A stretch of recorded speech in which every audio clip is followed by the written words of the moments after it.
심하게 된다는 것을 우리 대한민국이 보여주고 있습니다. 서구적 민주주의를 후진국에 도입을 하면 경제가 망가진다는 것을 입증해주고 있습니다. 그래서 우리는 이제는 종북척결과 부패척결을 같이 해야 됩니다. 종북척결 자유통일, 부패척결 인류국가. 지금 우리 최종봉 선생이 말씀하실 때 아마 비리 카르텔이란 말이 나올 것 같아요. 이분이 용어를 참 잘 만드시던데 지금 저축은행 사건에서 비리 카르텔이라는 게 있습니다. 비리 카르텔은 저축은행의 경영자들을 핵심으로 하고 그 사람들이 뇌물을 써가지고 오염시켜간, 오염이 되면 어떻게 되느냐, 공무원이 누구한테 돈을 받으면은 그 뒤부터는 돈을 준 사람을 위해서 봉사하게 됩니다. 유착이 되어버려요. 공범 집단이 되어버립니다. 공범 집단. 그 구조에 대해서 설명을 할 거라고 예상을 합니다. 먼저 누구를 눈을 감게 해야 되느냐, 금감원 직원을, 금감원은 흔히 금융경찰이라고 합니다. 금감원 직원들의 눈을 멀게 해야 돼요. 돈으로서. 그 다음에는 각종 경제정책을 수립을 하는 이 경제관료들의 눈을 멀게 만들어야 됩니다. 그 다음에는 수사를 하는 또는 감사를 하는 감사원이라든지 검찰이라든지 언론이라든지 아마 이쪽까지 로비를 했을 거라고 생각이 됩니다. 이렇게 되면은 어떤 짓을 하게 되느냐 하면 부정부패, 이 사기 집단, 이 부산저축은행은 처음에는 금융업으로 출발했으나 어느 단계에 가면은 이 경영진의 속성이 범죄 집단으로 바뀌어버립니다. 범죄 집단으로 언제 바뀌었느냐, 여기 아주 재밌을 거예요. 그동안 워낙 예금을 가지고 돈을 갈라먹고 많이 날려버렸기 때문에 도저히 이 은행은 회생이 불가능하다. 도저히 회생이 불가능하다. 라고 자본 잠식이 돼가지고 자본도 없다. 라고 생각하는 순간 애완, 이왕 이럴 바에야 하면서 예금을 많이 거두어가지고 자기들끼리 갈라먹고 뇌물을 주는데 전념을 하기 시작을 하면 그때부터 이게 범죄 집단이 됩니다. 금융 마피아가 되는 거죠. 바로 그 수준에 도달해버린. 그걸 뭘로 증명을 하느냐 하면은 이 금융기관의 건전성을 체크하는 가장 유일한, 그 유일한 지표가 BIS. BIS는 국제 금융결제은행을 말하는데, 국제결제은행을 말하는데, 그 BIS 8이라는 숫자입니다. 8 이상이면 건전하고 그 이하면 위험하다. 그런데 부산저축은행은 영업정지를 먹기 전에 발표한 자료를 보면 한때는 8이었고 한때는 5였습니다. 5도 막 그냥 제재를 안 받을 정도가 됩니다. 그런데 영업정지를 한 다음에 금감원이 새로 조사를 해보니까 BIS 비율이 얼마로 나왔느냐, 놀라지 마십시오. 마이너스 54로 나왔어요. 아니 5가 실제로 조사를 해보니까 4더라 하더라도 이건 큰 사고예요.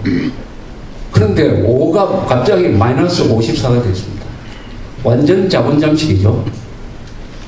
그럼 이걸 감독한 금감원 직원이 이걸 몰랐겠느냐? 모를 리가 없죠. 모를 리가 없죠. 이런 게 부산저축은행만 그런 게 아닙니다. 7개 저축은행이 다 이 정도의 자료의 편차를 보이고 있어요. 그래서 지금 공시된 BIS 자료를 믿을 수가 없다. 일단 믿을 수가 없다. 금감원 책임이죠. 금감원. 이 정도 가면은 이거는 단순한 금융사고가 아니라 범죄 집단으로 봐야 된다. 그리고 범죄 집단이기 때문에 범행이 밝혀지는 순간 쇠고랑을 차고 폐가망신한다. 는 그런 절박감 속에서 로비를 하기 시작을 했는데 이 로비는 치열하고 죽느냐 사느냐가 달렸기 때문에 치열한 로비를 했을 겁니다. 사활적인 로비를 했으니까 그게 비례해가지고 돈이 많았을 것이다 하는 것을 우리가 유추할 수 있습니다. 그 유추의 근거는 그 내부 직원이 4명이 공갈을 치가지고 26억을 받았다. 그 중에 창고 직원, 20대 여자 창고 직원은 퇴직하고 나서 아무 자료도 안 가지고 공갈을 치는데 묻지도 안 하고 5억을 주더라. 5억을 주더라. 아무 자료가 없었어요. 이 정도가 되면은 감사위원 금감원 한국의 힘센 사람을 상대로 로비할 때는 돈이 얼마나 들었겠느냐. 거기에 대해서 우리 최종봉 선생은 저축은행 전체로 봤을 때 98개 저축은행, 이 저축은행이 로비한 것이 아마 그동안 10년 동안 한 것이 선자금이 1조가 될 거라고 추산을 했어요. 1조. 저는 그게 별로 과장이 아니라고 생각합니다. 1조. 1조라고 생각을 하면 1억을 받은 사람이 1억 받는 사람이 10,000명이라는 뜻이 됩니다. 10,000명. 1억을 10,000명이 받았다. 1억을 1,000명이 받으면 1,000억이잖아요. 10,000명이 받으면 1조가 되죠. 그럼 5천만 원씩 뿌렸다 하면 20,000명이 됩니다. 한국 사회의 지도층을 가장 크게 오염시킨 오염의 저수지였다는 것이 판명이 됐어요. 이 저축은. 그런데 종합금융회사라는 게 있었습니다. 그게 해외에서 무슨 외화 차입하고 하다가 나중에 이 외환 위기를 일으켰어요. 종합금융. 그래서 종합금융이 원흉이 됐습니다. 우리의 1997년의 외환 위기는 이게 일시적으로 돈이 안 돈, 말하자면은 이 혈액순환이 막힌 일시적 심장마비였죠. 다른 신체는 아주 건강했어요. 흑자도산입니다. 이런 흑자도산. 그 원흉이 바로 종합금융회사라고 우리가 역사적 교훈을 남겼는데 바로 이어서 등장한 김대중 정권이 제2의 종합금융 같은 것을 만들어 놓은 게 바로 이 저축은행입니다. 저축은행. 역사의 교훈을 망각한 거죠. 역사의 교훈을 되풀이됩니다. 똑같이 되풀이되었어요. 문제는 이것을 이명박 정부가 얼마나 철저하게 수사할 수 있느냐. 철저하게 수사를 하면은 현 정권, 현 여당 사람도 많이 걸려들 거고 전 정권 사람들은 더 많이 걸려들 것인데 여러 가지 압력이 될 것이다. 압력이 계속될 것이다. 민주당에서는 프라임 저축은행이 이 예금 인출 사태가 나니까 이것은 호남 사람 죽이기 위한 거다라고 성명서를 발표를 했어요. 적반하장이죠. 적반하장. 이런 식으로 압박이 계속될 것을 견디고 이 검찰 중앙수사부가 끝까지 할 거냐 말 거냐 하는 것이 이명박 정부의 운명과도 관계되는 문제라고 이렇게 생각이 듭니다. 아까 우리 조영환 대표가 핵심적인 이야기를 했는데 이 이름 싸움입니다. 용어 싸움입니다.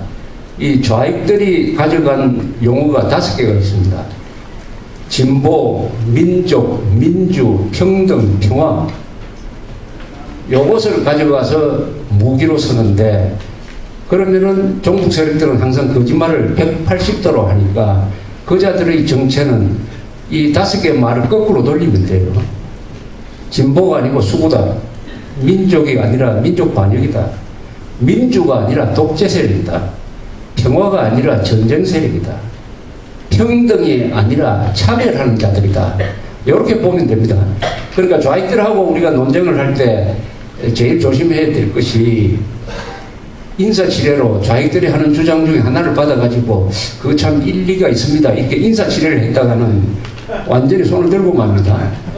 일부가 진실이고 전체가 무슨 사실이고 그런 거 없습니다. 일부가 진실이고 전체가 흑이고 일부가 흑이고 전체가 진실 그런 거 없습니다. 일부가 거짓말이면 전부가 거짓말입니다. 그래서 전면적인 부정을 해야지 항상 우리 이 애국진영에서 토론해 나간 사람들이 여기서 망하는 것을 제가 한번 알고 왔어요. 그래도 끝까지 잡지 못한 게 하나 있죠. 자유입니다. 자유. 자유라는 말은 가져가지 못했으니까 우리가 자유라는 말을 적절히 써가지고 자유통일, 자유진영 뭐 이런 말을 많이 해야 되겠습니다. 그러면은 이제 본론으로 들어가서 우리 최종봉 선생을 모시고 조금 실무적인 오늘 나눠드린 그 자료가 굉장히 쉽게 쓰여져 있는데도 불구하고 이 금융 용어이기 때문에 이해하기 어려울지 모르겠습니다만 가장 쉬운 말로 설명을 할 거라고 생각합니다. 원래 정확하게 아는 사람은 쉬운 말로 하게 되니까. 그럼 우리 최종봉 씨를 모시겠습니다. 박수 원해 주시기 바랍니다.